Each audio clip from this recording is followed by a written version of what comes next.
Carol was at a different camp with Macmillan on a different lake, and they weren't having much success. So Don, the owner of Macmillan, asked me if I could help Carol get a moose. Our clients were done, so I said, yeah, why not send them in, and we'll give it a shot. As soon as Rex and I met this fine gentleman, we knew that he was super friendly, and it was going to be a fun hunt. Yeah, my name is Carl Blumensaat. I'm 72 years old and live in Ladysmith on beautiful Vancouver Island, British Columbia. Already as a young man, I had the great desire to come to the Yukon and hunt the famous Alaskan Yukon moose. And when I decided to come to Canada in 1968, after I graduated in forestry in Germany, I worked 30 years for the largest Canadian forest company on Vancouver Island. 1998, after 30 years service, I was able finally to do my greatest hobby, and this is the outdoors, and hunting is one of them. And I got in contact with Macmillan River outfitters, and they in turn assigned to me two highly qualified guides from Newfoundland. Dion is our head guide, and Rex is the assistant, as well as Rex our cook. So I think that's about all. We will see how everything falls into place. I'm really looking forward to. Until the next time. Bye. Mr. Blumensaat. I think I got his name pronounced right, I'm not sure. Mr. Carl Blumensaat. We're heading out for his first evening. It's a beautiful evening. Nice doll. Just heading down to where we seen the monster a few nights ago. We find it again. It'd be great to get this guy one of the biggest we've ever seen, actually. It'll be awesome. Can't wait to get down there and start spying. A few days before Mr. Blumensaat came in, I was down the lake checking my trail cameras, and as I drove along by the lake shore, I noticed something shining up that looked different. I mean, I drove the lake so many times, and when something stands out like these set of antlers did, it's no trouble to notice that, it wasn't there before. So I quickly determined that this was a big bull, and I sneaked in around and got some wicked footage of it. Just watch this.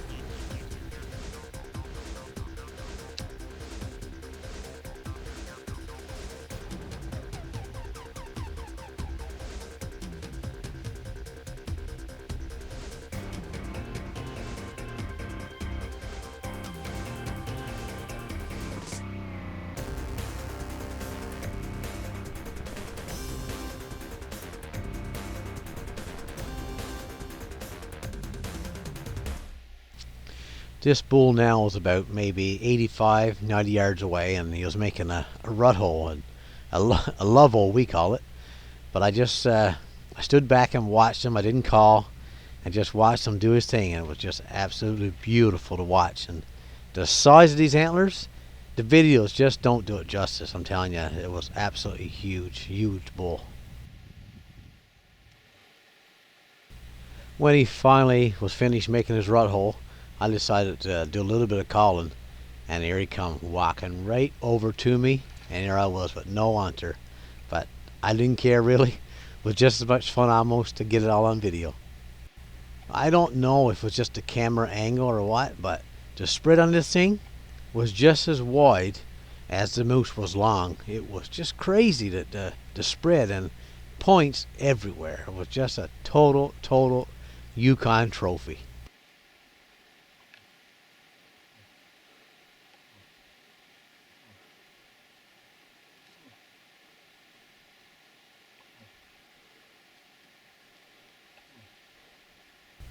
Even though this thing is huge, it still don't take much for them out of the way. It's just one little tree, and they blend in so well.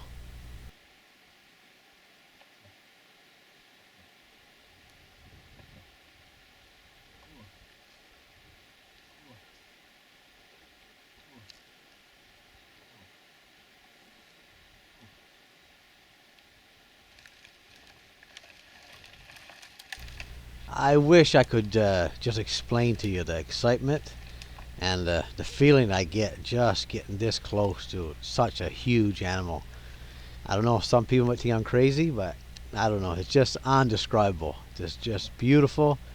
To me, it's just the perfect definition, I've said it before, of majestic. Just walking up to me, this rack was absolutely gorgeous. And the bull actually didn't look like a huge bull, but the rack was just unbelievable. I think this bull is a big bull, but the rack was so big, it actually made the body look smaller than what it really was.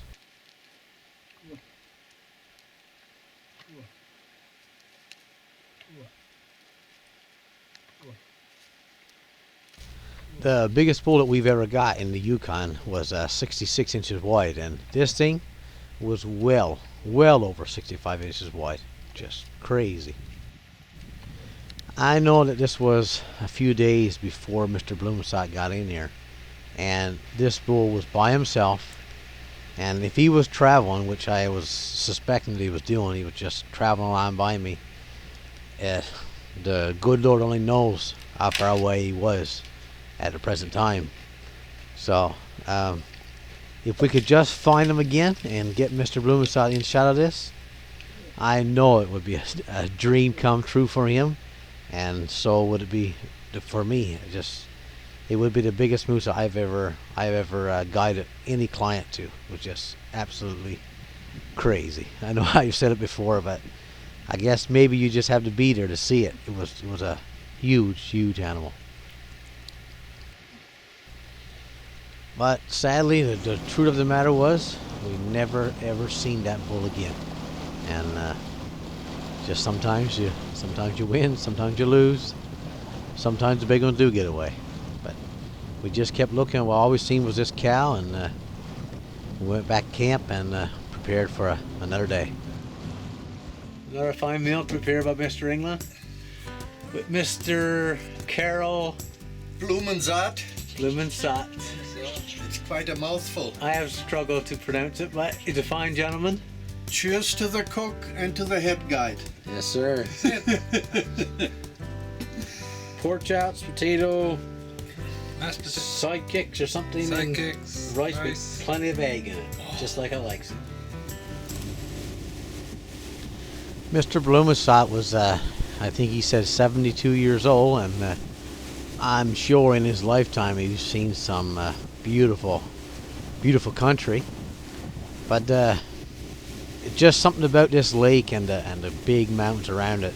I could see it, that he was just taken up with the beautiful scenery as I drove up the lake one day and just heading up to a place where we knew where our trail cameras was saying that there was some moose.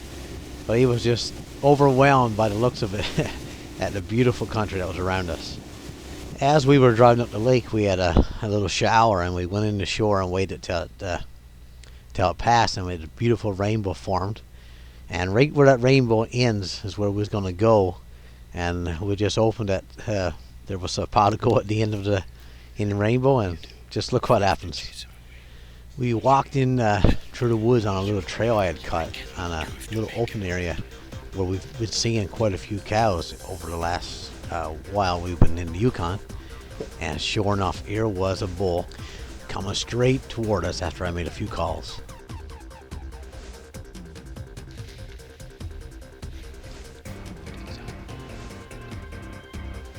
When I seen this bull, I recognized him from earlier that year. It was a 24-point bull. But he just wasn't big enough, you know. He wasn't a huge bull, and he had great potential for another year or so. So I didn't tell Mr. Brunswick at the time. I didn't have any plans on shooting him. But I just wanted him to get the feeling of a big bull walking up to him, you know, and just for the excitement. And he slowly made his way right up to us. Oh, so close! It was absolutely beautiful, and Mr. Blumensaat had a great experience.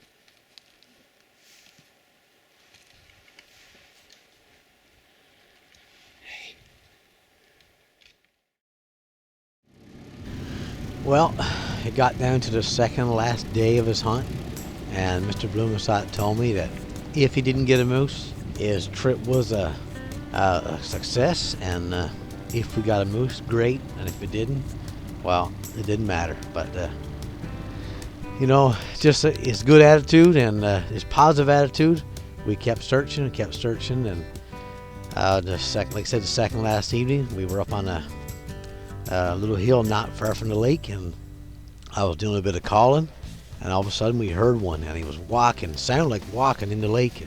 So we got back then close to the lake, and sure enough, here he was, coming up the lake, right on the shore, just like we wanted. Even though I've done this so many times, the excitement sometimes just get to me, and I should have waited a little longer to let this bull to keep coming, you know.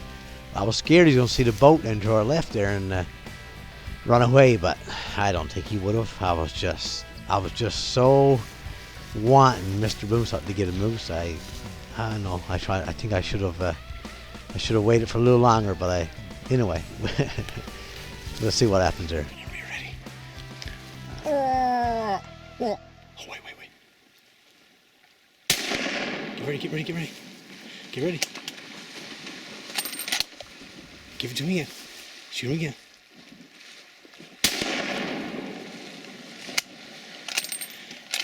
You the man.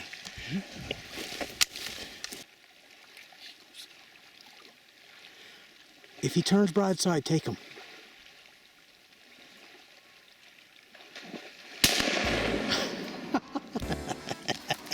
More shots the better. You the man. Give me 5. You the man. Wonderful. Yeah. That's a beauty. Yeah. Oh, beauty. Here comes Mr. Blumenstock. Salt. Zot. There you go. Coming up to this beautiful trophy. His first Yukon moose, and he's a good one.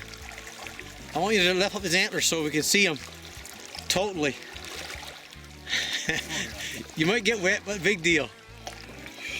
What a size of an animal. Did you pick up that antler and put it in the water? This is awesome. It went in the mud. Oh yeah? There you go. Come on, pick it up. I cannot get the head up. That's good. No, that's fine. Any comments? Yeah, I'm so elated on the second last day of my hunt in the Yukon to achieve this, especially my terrific guide with patience with the old man. And I'm very thankful for that. Where are we from? From where else but Newfoundland. There you go. Where are the top guides coming from? So thank you so much again, and it's very much appreciated. Yeah, I know. We've had a great week, eh? Yeah, it was fantastic, and it comes Saturday to an end, and this was the crowning finish. Try to count his points for me. Count all these little bumps. 1, 2, 3, 4, 5, 6, 7, 8, 9, 10, 11, 12, 13, 14, 15, 16, 17, 18, 19, 20, 21, 2, 3, 4. Survive. 5. Yeah, 2 there. 6, 7 roughly. 27? Yeah. Perfect. And I'm gonna estimate a spread of about 62. That's my guess. My question is, some people are confused with metric and inches. What do we talk here? 62 inches. Okay. 62 inches. That's nice to know. Okay. Well, I gotta go get my good buddy Rex to give us a hand here and get this back to camp. Yeah. No, that is terrific. Congratulations, Mr. Blumenstock. Zot. Thank you so much again, and we better call it a day and doing the work now. That's right. Well, I wish I could have gotten a video of it, but it was totally dark when me and Rex went up later that night and got the moose, and we did it Newfie style, I guess you'd say. We tipped the boat up on her side and let her fill full water, because there was maybe a foot of water in the lake where the moose fell down. And we tied the boat up by the trees to keep her up straight, and let the boat fill full water. And then we rowed the moose into the boat full, and brought it right back to camp so we can do the butchering back close to camp and just make it a lot more convenient on the shoreline instead of out in the water. So it was something we never tried before, and it worked out pretty good. But the only problem we did have was trying to get the moose out of the boat, and we didn't have a winch or anything, so we tied the moose onto a big tree and put a stick through the center of the rope and slowly but surely wind the moose completely out of the boat again. Okay, we've got the moose all cleaned up, as you can see, all bagged. Now it's time to do the actual score of the spread. Got it, Rex? Got Mr. Carl Blumenzad. Blumenzad. Rex is holding up to see the final score here. You got it tight? Tight. 62 inches. What a bull. Perfect, boys. Job well done. Very impressive. Now we're just waiting for the plane to come in to take this fine gentleman home.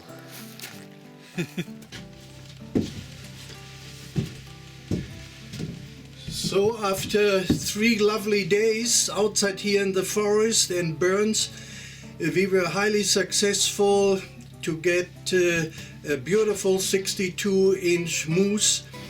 And the weather played actually a pretty good role. It was still about 6-7 degrees Celsius and a tiny little bit snow. But it was a life experience for me to be here and work with these wonderful 2 guides from Newfoundland, and I hope to see them back in their own province. So now I'd like to thank Macmillan River Adventures for the great treat by these 2 guides, and now it's time to get the plane and fly back to Vancouver Island. Bye then, thanks so much.